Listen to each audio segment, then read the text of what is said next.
Πόσο εύκολο είναι για μας τις γυναίκες να μην έχουμε ταμπού και να μπούμε στη διαδικασία να φροντίσουμε τον εαυτό μας? Κοιτάξτε, πρέπει να σταματήσουμε να το θεωρούμε ταμπού και να το θεωρούμε χρέος. Χρέος απέναντι στον εαυτό μας, έτσι, η κάθε κυρία στον εαυτό της, χρέος απέναντι στην οικογένειά της και τους ανθρώπους που την αγαπούν.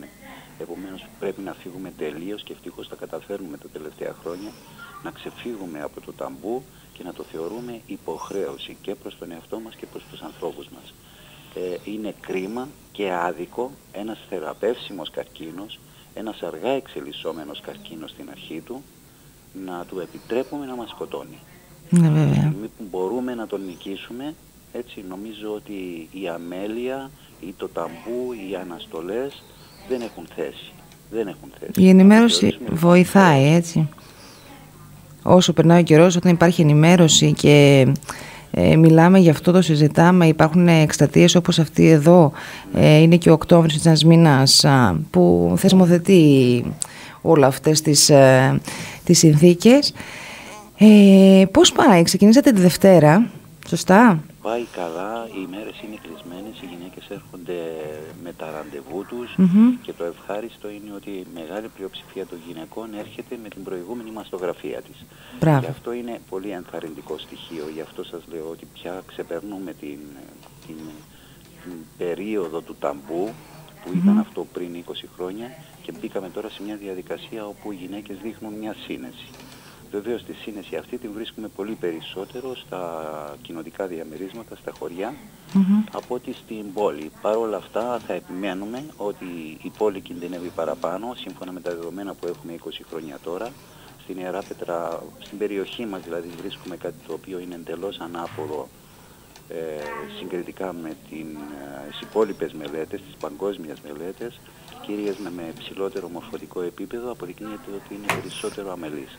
Σε αντίθεση με την αγρότησά μας, η οποία έχει ακολουθήσει το πρόγραμμα πιστά. Έχουμε έγκαιρες διαγνώσεις πια, έχουμε θεραπεία πια, κάτι που δεν μπορεί να το πούμε με σιγουριά ακόμα για την πόλη.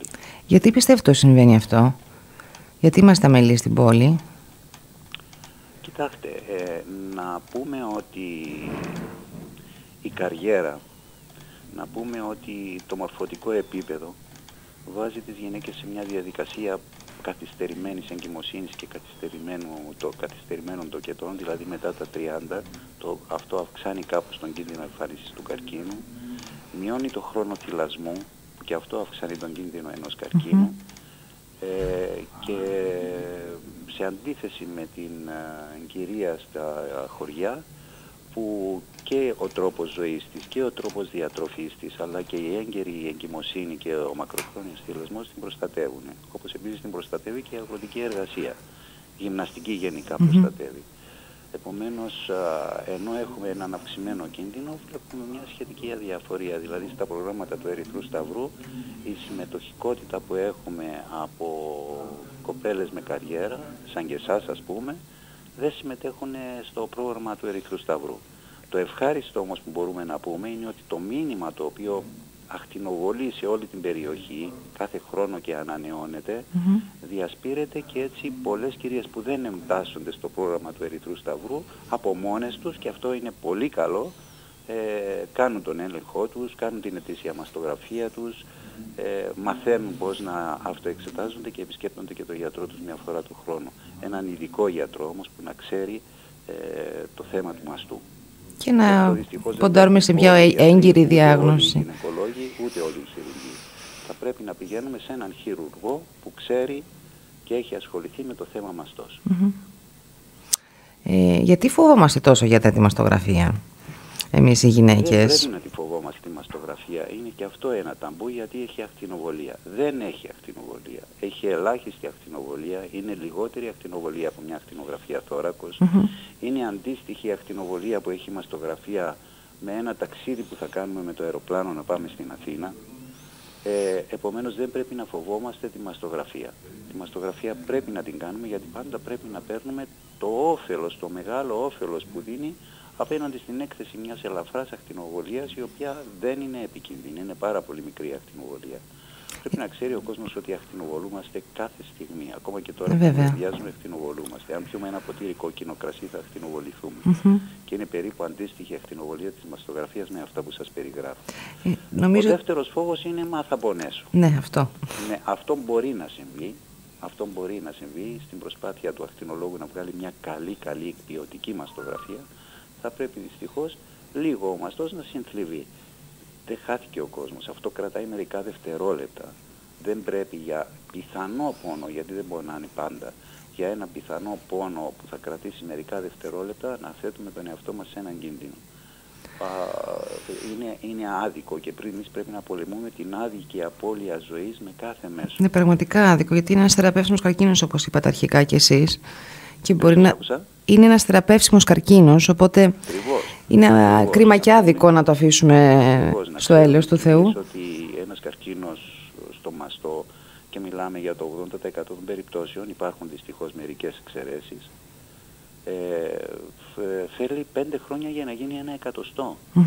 Και είναι αυτό που λέμε, αν δεν το δούμε φέτος, δηλαδή αν κάνουμε τη μαστογραφία και δεν το δείξει, γιατί υπάρχει πλούσιο συνόδης ιστός κλπ. Δεν πειράζει, δεν χάθηκε ο κόσμος, θα το δούμε του χρόνου. Θα είναι ακόμα σε ένα πρώιμο στάδιο. Ναι, θα είναι σε ένα πρώιμο στάδιο. Θα είναι πολύ μικρός, και να τονίσουμε ότι καλή είναι η αυτοεξέταση για να γνωρίζει η γυναίκα το σώμα της, να είναι φίλη με το σώμα της, να το γνωρίζει ώστε οτιδήποτε αλλάξει να το καταλάβει αμέσως. Είναι καλή ψηλά φυσική από το γιατρό, αλλά η μαστογραφία είναι καλύτερη και από αυτά τα δυο. Γιατί μπορεί να δείξει πράγματα. Θα πιάσουμε ένα ογκίδιο το οποίο θα πλησιάζει σιγά σιγά το 1/100, ενώ με τη μαστογραφία θα το πιάσουμε στο επίπεδο των χιλιοστών, και αυτό είναι που μας ενδιαφέρει. Η πρόληψη σώζει ζωές, πραγματικά. Ακριβώς, να ξεκινάμε νωρίς. Επομένως, στις κυρίες, αν θέλαμε να δώσουμε μια συμβουλή, είναι ναι, ενταχθείτε στο πρόγραμμα, συμμετέχετε, ή από μόνες σας να το κάνετε δώρο στον εαυτό σας μια φορά το χρόνο, για παράδειγμα την ημέρα του γενεθλίου σας, μια μαστογραφία, και να επισκέπτεστε τον γιατρό σας μια φορά το χρόνο. Να πούμε ότι πρέπει να τρεφόμαστε καλά, η διατροφή μας να είναι πλούσια σε φρούτα, λαχανικά, σαλάτες, υγιεινές δηλαδή. Αποδεικνύεται ότι κάπως προστατεύουν από τον καρκίνο του μαστού, να αποφύγουμε το καθημερινό αλκοόλ. Το κάπνισμα, Ναι, το κάπνισμα τώρα. Το κάπνισμα είναι πολύ συζητημένο και πέρασε από διάφορες φάσεις. Στη δική μου εποχή της δεκαετίας του 80 βγήκαν και κάποιες μελέτες που λέγανε ότι μπορεί να προστατεύει κιόλας. Σήμερα έχει αποδειχθεί ότι συμβάλλει αρνητικά και πρέπει να το αποφεύγουμε και το κάπνισμα. Εξάλλου είναι δεδομένο ότι το κάπνισμα προκαλεί τόσους άλλους καρκίνους και τόσες άλλες ασθένειες που δεν πρέπει να έχει θέση στη ζωή μας. Μέσα σε όλα αυτά να πούμε ότι υποθέτω ότι και οι γυναίκες που έχουν μια κληρονομική προδιάθεση θα πρέπει να το φροντίζουν ένα παραπάνω από μικρότερες ηλικίες, υποθέτω. Αυτό είναι σίγουρος επιβαρυντικός παράγοντας, δηλαδή αν έχουμε συγγενή πρώτου βαθμού, μητέρα, αδερφή κλπ, θεία που έχει καρκίνο του μαστού, πρέπει να είμαστε και εμείς σε εγρήγορση, γιατί όντως είναι επιβεβαιωμένος επιβαρυντικός παράγοντας, και υπάρχει και εκείνη η σπάνια περίπτωση που δεν ξεπέρασε ποτέ το 7-8% του γενετικού λεγόμενου καρκίνου, όπου δύο συγκεκριμένα γονίδια, τον BRCA1 και BRCA2, μεταλλάσσονται και αφήνουν τη γυναίκα απροστάτευτη. Αυτό δεν σημαίνει ότι αν υπάρχει κάποια μετάλλαξη είναι 100% σίγουρο ότι θα εκδηλώσει έναν καρκίνο μαστού μια γυναίκα, αλλά είναι σε ομάδα πια υψηλού κινδύνου και θέλει ιδιαίτερη προσοχή. Προσέχουμε πάντως για να έχουμε. Και αλλιώς στο μαστό ίσως πρέπει να προβούμε και σε προληπτικά μέτρα, δηλαδή να γίνει... Συζητούμε εκεί είναι το σπάνιο όμως, δεν πρέπει να συζητούμε το σπάνιο. Όχι, βέβαια. Είναι αυτό που γίνεται καθημερινά.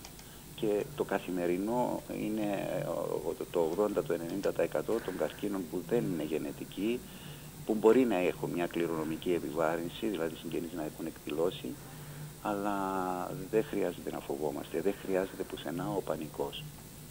Το έχω πει πολλές φορές και από εδώ ότι το άγχος, όσο δεν είναι δημιουργικό, είναι καταστροφικό. Όχι, και όχι μόνο αυτό, και το άγχος έχει αποδειχθεί ότι είναι επιβαρυντικός παράγοντας. Άγχος εννοώ με την έννοια του ότι δεν χρειάζεται να νοιαζόμαστε, είτε για να πάμε να ορίσουμε μια ημερομηνία, παράδειγμα, για τις εξετάσεις μας, να έχουμε αυτό το καλό άγχος εντός εισαγωγικών, αν υπάρχει αυτή η έκφραση. Αυτό είναι καλό. Αυτό είναι καλό και δεν θέλει πολλά. Δηλαδή δεν πιστεύω ότι είναι δύσκολο μια κυρία να θυσιάσει 5 λεπτά το μήνα κλεισμένη στο δωμάτιό της, μπροστά στον καθρέφτη της και να κάνει μια αυτοεξέταση. 5 λεπτά το μήνα. Είναι υποχρεωτικό να τα χαρίσει αυτά τα 5 λεπτά στον εαυτό της. Αναφέρεστε μετά την περίοδό μας, σωστά. Για τον χρόνο μετά τα 40. Δεν είναι δύσκολο αυτό. Πιστεύω ότι μπορεί να γίνει. Τώρα πρέπει να προσέχουμε, τώρα παίρνουμε τα αντισυλληπτικά φάρμακα, πρέπει να τα προσέχουμε με την έννοια ότι αν του παίρνει μια κοπέλα μακροχρόνια, ένας λόγος παραπάνω να κάνει τη μαστογραφία της, γιατί θεωρείται και αυτό επιβαρυντικός παράγοντας, έτσι, η χορήγηση των ιστρογόνων, η παχυσαρκία, πρέπει να την αποφεύγουμε, οι μεγάλοι μαστοί είναι πιο επιρρεπείς ελαφρώς να εκδηλώσουν έναν καρκίνο από ότι ένας μικρός μαστός. Όλα αυτά, έτσι, δεν είναι δύσκολο, δεν είναι καθόλου δύσκολο. Και αν δεν κάνουμε τίποτα από όλα αυτά, μια φορά το χρόνο ας ασχολούμαστε με τον εαυτό μας με μια μαστογραφία. Θέλω να το τονίσω αυτό γιατί ίσως είναι και το πιο σημαντικό. Είναι σημαντικό η μαστογραφία να μας βρει έναν αρχόμενο καρκίνο στο επίπεδο των χιλιοστών. Εκεί μιλάμε για ίαση πλέον. Ναι. Για ίαση. Αλλά ακόμα και μεγαλύτεροι όγκοι, έτσι, βλέπουμε τα τελευταία χρόνια να έχουν μια πολύ πολύ καλή πορεία. Έχουμε δει ιάσεις και σε πολύ μεγαλύτερους όγκους. Και πρέπει να πούμε ότι τώρα με την πρόοδο της επιστήμης, με τον έλεγχο του λεμφαδένα φρουρού, με τον περιορισμό των ακροτηριαστικών επεμβάσεων που κάναμε στο παρελθόν που δεν έχουν καμία θέση σήμερα, με τα καινούργια φάρμακα που έχουν ανακαλυφθεί και χρησιμοποιούνται, είναι όλα τα μηνύματα αισιόδοξα. Δηλαδή πρέπει δεν μπορούμε να σταματήσουμε την εμφάνιση του καρκίνου, του μαστού, μπορούμε να σταματήσουμε το θανατικό από αυτή τη νόσο. Δεν πρέπει να πεθαίνουν οι γυναίκες, να χάνουν τη ζωή τους από έναν καρκίνο που μπορούμε να τον θεραπεύουμε. Και αυτό είναι και η έννοια της εκστρατείας μας και γι' αυτό βγήκαμε στους δρόμους εδώ και 20 χρόνια, να μην χάνουμε τις γυναίκες της Ιεράπετρας από έναν καρκίνο που μπορεί να θεραπεύεται. Ξεκινήστε λοιπόν αυτή την εκστρατεία για φέτος τη Δευτέρα που μας πέρασε. Να πούμε ότι οι ώρες είναι 11 με 1 τις μέρες που είστε είτε στην πόλη είτε στα χωριά. Κάθε Δευτέρα νομίζω ότι είστε στην Ιεράπετρα, σωστά? Ναι, κάθε Δευτέρα, κάθε δεύτερη Δευτέρα θα το κάνουμε απόγευμα για να δώσουμε την ευκαιρία και σε κυρίες που δεν μπορούν το πρωί να έρθουν να μας επισκεφτούν. Δηλαδή τη Δευτέρα που μας έρχεται θα είναι απόγευμα. Ωραιότατα. Να πούμε ότι σήμερα 7 του Οκτώβρη θα είστε στο Ορεινό, αύριο Πέμπτη στο Στόμιο και την Παρασκευή κάτω χωριό, Επισκοπή Πανχωριό. Ακριβώς. Αυτό είναι το πρόγραμμα της εβδομάδας μας, ναι. Έρχεται κόσμος, κύριε Μαμαντόπουλε, έρχονται κυρίες. Τώρα η συμμετοχικότητα είναι πλήρης, δηλαδή επειδή κλείνουμε ραντεβού λόγω του κορονοϊού. Να το πούμε και αυτό βέβαια μια φορά. Με τον συγχρονισμό. Δεν μπορούμε να έχουμε μαζεμένες πολλές γυναίκες στον ίδιο χώρο, κλείνουμε τα ραντεβού και το πρόγραμμα έχει γεμίσει. Πάρα πολύ ευχάριστο αυτό. Έχει γεμίσει. Εμείς δεν θα σταματήσουμε. Αν υπάρχει συμμετοχικότητα, θα συνεχίσουμε μέχρι να εξετάσουμε και την τελευταία κυρία που θέλει να συμμετέχει στο πρόγραμμά μας. Δεν θα σταματήσουμε. Πούμε εδώ ξανά μία φορά το τηλέφωνο που μπορούν να κλείνουν ραντεβού οι κυρίες, οι ακροατριές μας, το 2-4-66 πρωινές ώρες. 9 με 1 λοιπόν, Δευτέρα με Παρασκευή. Οι μεγάλες κυρίες έρχονται. Έρχονται και οι μεγάλες κυρίες. Αρχίσαμε σιγά σιγά και τις πείθουμε. Γιατί υπήρχε μια λαθασμένη αντίληψη ότι γιατροί με γράπια και τι χρειάζονται οι μαστογραφίες. Αλλά πέρασε το μήνυμα ότι όσο παίρνουν τα χρόνια αυξάνεται και ο κίνδυνος εμφάνιση του καρκίνου του μαστού. Ο καρκίνος του μαστού όσο παίρνουν τα χρόνια ο κίνδυνος αυξάνεται. Δηλαδή μια κυρία των 75-78 χρονών κινδυνεύει πολλές φορές περισσότερο από ότι μια κοπέλα των 40. Και αυτό το μήνυμα έχει περάσει, το ξέρουν πια οι κυρίες και έρχονται και κάνουν τη μαστογραφία. Έρχονται, ναι. Έρχονται. Μάλιστα. Έχει περάσει τα μηνύματα. Μην ξεχνάτε ότι επί 20 χρόνια πέρα από όλη αυτή την εκστρατεία που κάναμε, τελειώναμε όλη αυτή την προσπάθεια με μια εκδήλωση ενημερωτική στο Μελίνα Μερκούρι, όπου ερχόντουσαν οι ειδικοί επιστήμονες και γινόταν ένας πολύ όμορφος διάλογος και όλα αυτά τα μηνύματα διαχέονται προς την κοινωνία και σιγά σιγά οι γυναίκες μαθαίνουν. Το παράμονο όμως σας το είπα, θέλω περισσότερο τη συμμετοχή της συμβολιογράφου, της δικηγορίνας, της εκπαιδευτικού, της δημοσιογράφου, της αστυνομικίνας, όλες αυτές οι κυρίες. Έχουμε την αίσθηση, δεν ξέρω αν μόνες τους τρέχουν και το κάνουν, αλλά στο πρόγραμμα του Ερυθρού Σταυρού αυτές οι κυρίες λείπουν και αυτό είναι κρίμα, είναι κρίμα. Μας δείτε λοιπόν αυτή τη δυνατότητα της ενημέρωσης πάνω απ' όλα. Μας μαθαίνετε πώς να κάνουμε την ψηλάφιση κι εμείς μόνες μας. Ναι. Μετά με τη μαστογραφία πώς γίνει, ποια είναι η διαδικασία δηλαδή? Πώς γίνεται, δηλαδή η κυρία θα μπει μέσα με ένα ιστορικό ήδη συμπληρωμένο από τις εθελόντριες της νοσηλευτικής του Σταυρού και με βάση αυτό το ιστορικό θα κουβεντιάσουμε όχι μόνο για τα προβλήματα του μαστού της αλλά και για τα γενικότερα προβλήματα υγείας που έχει. Μετά θα γίνει το μάθημα της αυτοεξέτασης, γίνεται ένα μάθημα σε κάθε μια κυρία ξεχωριστά και μετά γίνεται και η κλινική εξέταση από τον γιατρό. Αφού γίνει αυτό, γράφουμε σε ένα χαρτάκι τη μαστογραφία και κλείνουμε το ραντεβού στον κύριο Φραγκάκη που συμβάλλει όλα αυτά τα χρόνια, τα 20 χρόνια συμβάλλει σε αυτή την προσπάθεια και με μια τιμή που είναι μόνο το κόστος των 10 ευρώ και η κυρία προγραμματισμένα πια θα πάει στον κύριο Φραγκάκη, στο ακτινολογικό του εργαστήριο να κάνει τη μαστογραφία και να μας ενημερώσει. Άρα εμείς πρέπει μέσω του Ερυθρού Σταυρού και την επίσκεψή μας σε εσάς να μας στείλετε μετά εσείς τον κύριο Φραγκάκη και να δεν πάμε μόνες μας, το ξεκαθαρίσουμε αυτό. Όχι. Θα χτενόχλουμε τον κύριο Φραγκάκη. Ναι. Ωραία. Αν κάποια κυρία θέλει να πάει και να παρακάμψει, είναι και αυτό δεχτό και αρεστό και επιθυμητό. Θα είναι να κάνει τη μαστογραφία. Ναι, σωστό. Ενώ ότι η τιμή που αναφέραμε, γιατί έχει ένα κόστος που ο άνθρωπος το κάνει. Ωραία. Οκτώβριος λοιπόν, εύχομαι να έχετε καλά αποτελέσματα, να έχουμε όλες οι κυρίες καλά αποτελέσματα. Μέχρι στιγμής η προσπάθειά μας, δηλαδή τις 2 μέρες που δουλέψαμε, ψηλαφιτό όγκο δεν βρήκαμε. Πολύ ευχάριστο αυτό. Να φτάσουμε στο τέλος της προσπάθειας και να μην βρούμε ψηλαφιτούς όγκους και αν τυχόν βρεθεί κάτι να είναι στο επίπεδο των χιλιοστών από τη μαστογραφία.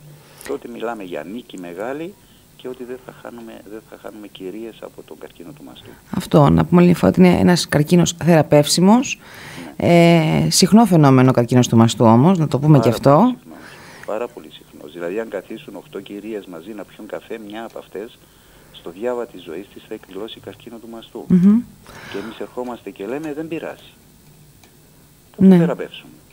Και είναι πολύ σημαντικό λοιπόν αφού θεραπεύεται αυτός ο καρκίνος, παρότι είναι συχνός επισκέπτης σε εμάς τις κυρίες, να φροντίσουμε να ψαχνόμαστε, να κάνουμε τις εξετάσεις μας, να δράτουμε τις ευκαιρίες αυτές που μας δίνει ο Ερυθρός Σταυρός αυτή τη στιγμή, να μπούμε σε αυτό σε αυτή τη διαδρομή, σε αυτό το ταξίδι ζωής. Και είναι και ότι υπάρχει ένας μήνας συγκεκριμένος, νομίζω βοηθάει και στο πίσω μέρος του μυαλού μας, ώστε να πούμε ότι τον Οκτώβριο θα κάνω αυτό ή μια σημαντική μέρα για εμάς, ξέρω εγώ, μια ημερομηνία γενεθλίου παιδιού ή τα δικά μας ή οτιδήποτε τέτοιο. Προσαρμοστήκαμε και εμείς στο μήνα Οκτώβριο. Τα πρώτα χρόνια δεν το κάναμε Οκτώβριο, το κάναμε Μάιο. Επειδή ο Μάιος είναι η Παγκόσμια ημέρα του Ερυθρού Σταυρού και κάναμε αυτή την εκστρατεία Μάιο, αλλά έπρεπε να προσαρμοστούμε και με την Ελληνική Αντικεστημική Εταιρεία και με αυτό που γίνεται παγκόσμια. Επομένως, εφόσον βοηθάει να έχουμε, ακριβώς όπως είπατε στο πίσω μέρος του μυαλού μας, ότι είναι Οκτώβρης τώρα και θα ασχοληθώ με το στήθος μου, προσαρμοστήκαμε και εμείς σε αυτή την προσπάθεια. Σε αυτό το γενικότερο πρόγραμμα που επικράτησε. Δεν ξέρω κύριε Μαμαντόπουλο, αν θέλετε να προσθέσετε κάτι άλλο στην κουβέντα μας. Τίποτα. Το μόνο που θέλω να πω ευχαριστώντας σας είναι να προσέχουμε. Είναι απλό. Είναι απλό. Απλά λίγη σύνεση. Με λίγη σύνεση ο καρκίνος δεν θα σκοτώνει τις γυναίκες μας. Αυτό είναι το μήνυμα. Δεν έχω κάτι άλλο. Απλό, κατανοητό και σαφές γενικότερα. Σας ευχαριστούμε πάρα πολύ. Εγώ σας ευχαριστώ πολύ. Να είστε καλά. Καλημέρα. Εγώ στη ζωή σου λες πως φέρνω πανικό. Αυτά είχαμε να πούμε και με τον κύριο Μαμαντόπουλο.